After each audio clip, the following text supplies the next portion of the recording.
Welcome to the dark side of storytelling, where every story is a heart pounding mystery. From chilling tales to thrilling encounters, our corner of the internet is here to haunt your nights and captivate your curiosity. Today, I bring you another spine chilling tale, a story of a man whose wife has removable face and consequence of his curiosity to know what lies underneath that removable face. If you're ready to embrace the fear, like this video and share the thrill with others who dare. With that, let's start today's story in the narrator's voice.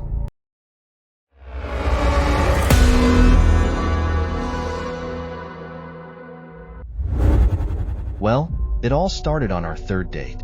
To be specific, Samantha told me about it on our third date. We were watching a movie on her couch when I made my move to kiss her. She whipped her hand in front of my face and blocked me. "There's something you need to know," she said. I braced myself.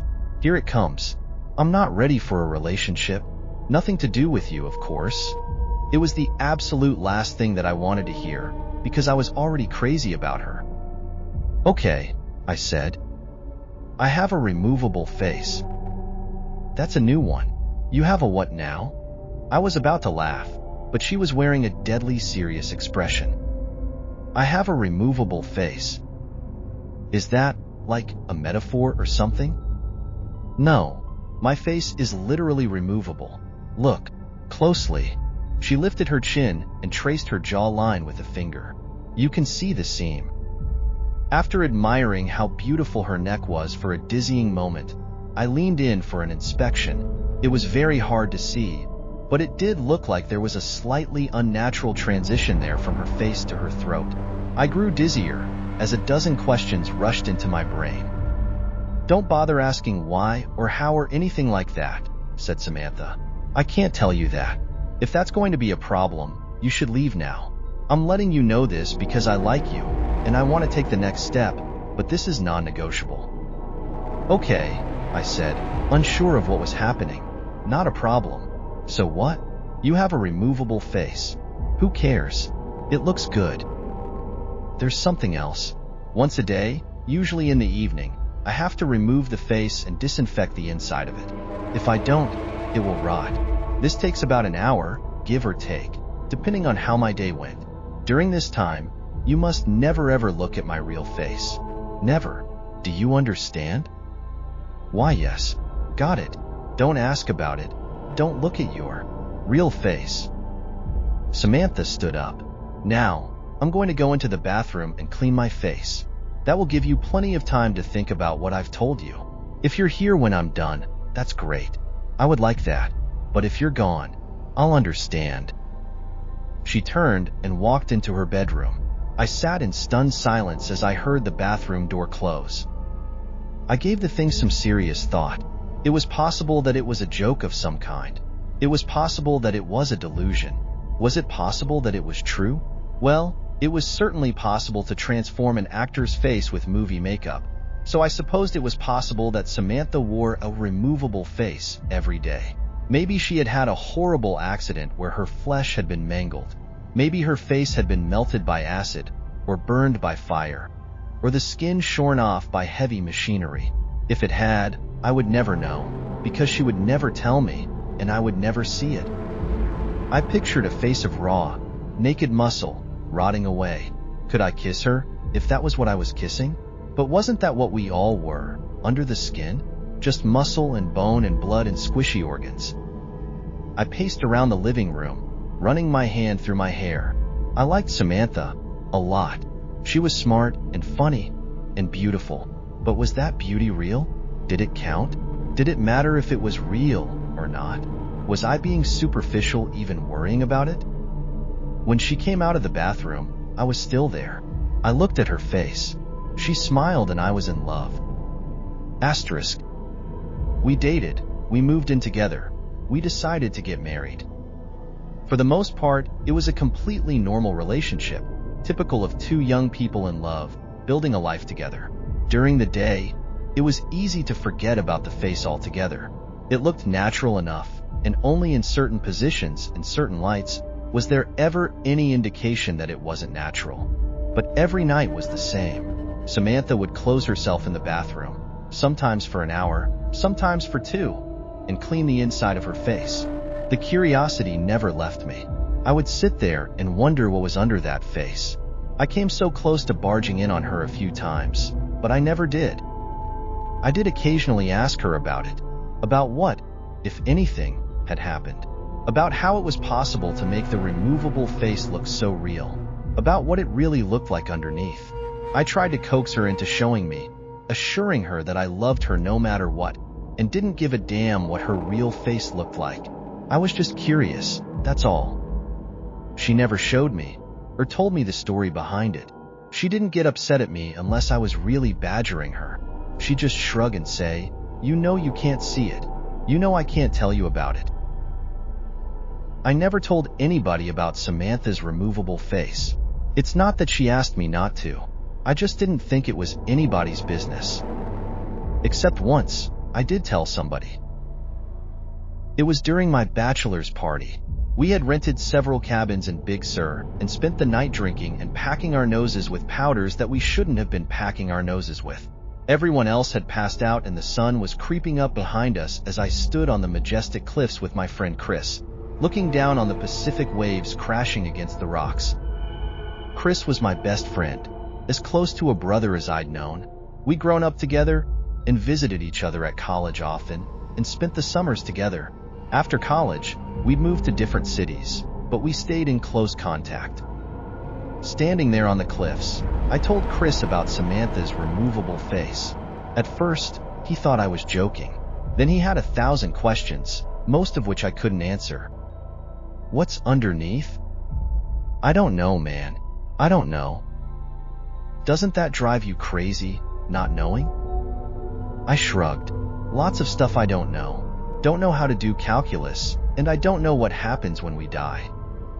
But dude, she's about to be your wife, and you don't even know what she looks like. I mean, I'd have to take a look. Like, you could set a camera up in the bathroom. That's where she does it, right? Set up a camera and have a look and then you'll know. I sighed. Yeah, it drives me crazy. I've asked her 1,000,000 times, but she told me I could never look.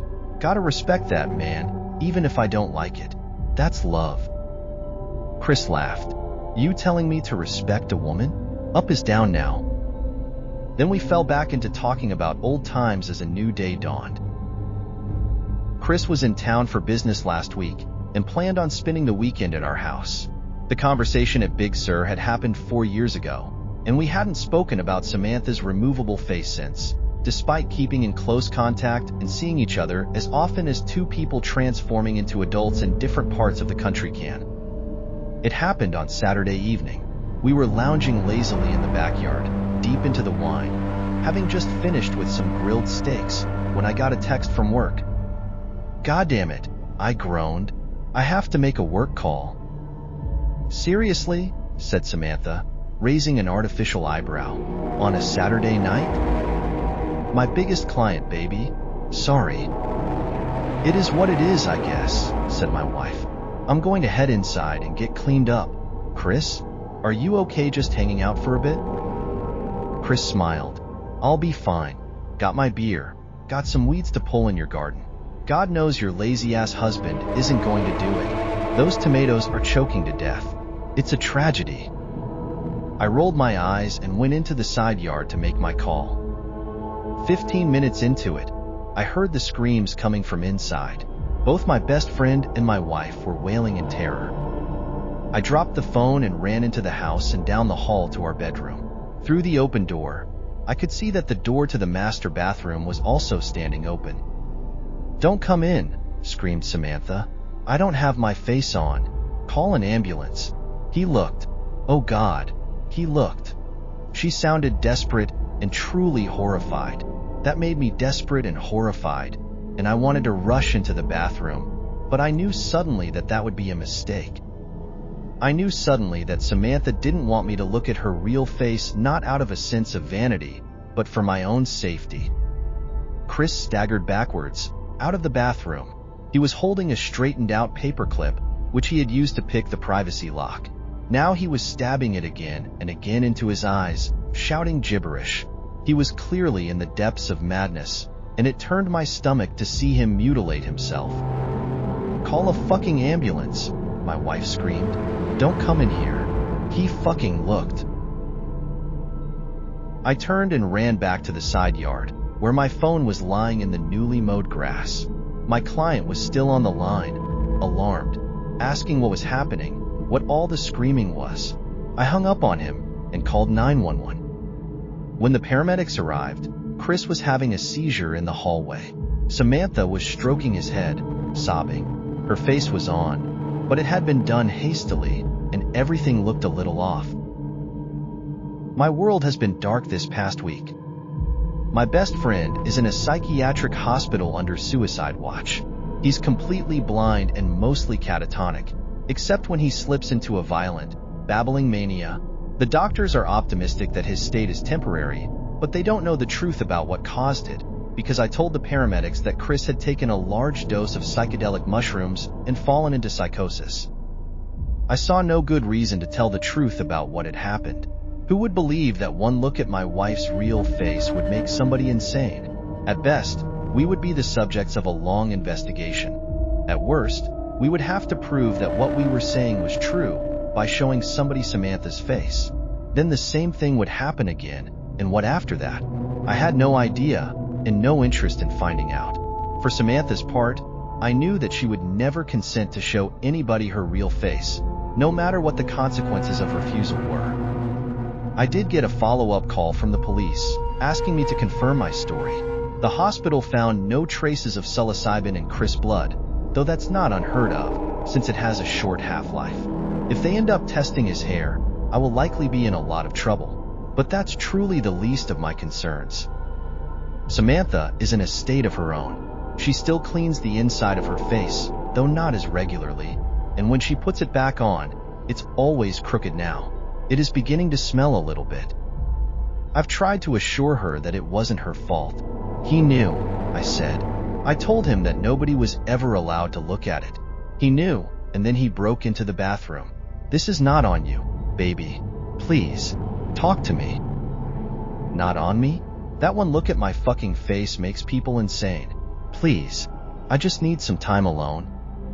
As for me, I am doing my best to hold it together. Do you know what's strange, though? Despite what happened to Chris, I still find myself curious about what my wife's real face looks like. More curious than ever, really. Oof, that was creepy and thrilling. Thank you for watching or listening this thrilling story I grabbed from the internet. Please consider liking the video and subscribing the channel if you want more thrilling contents.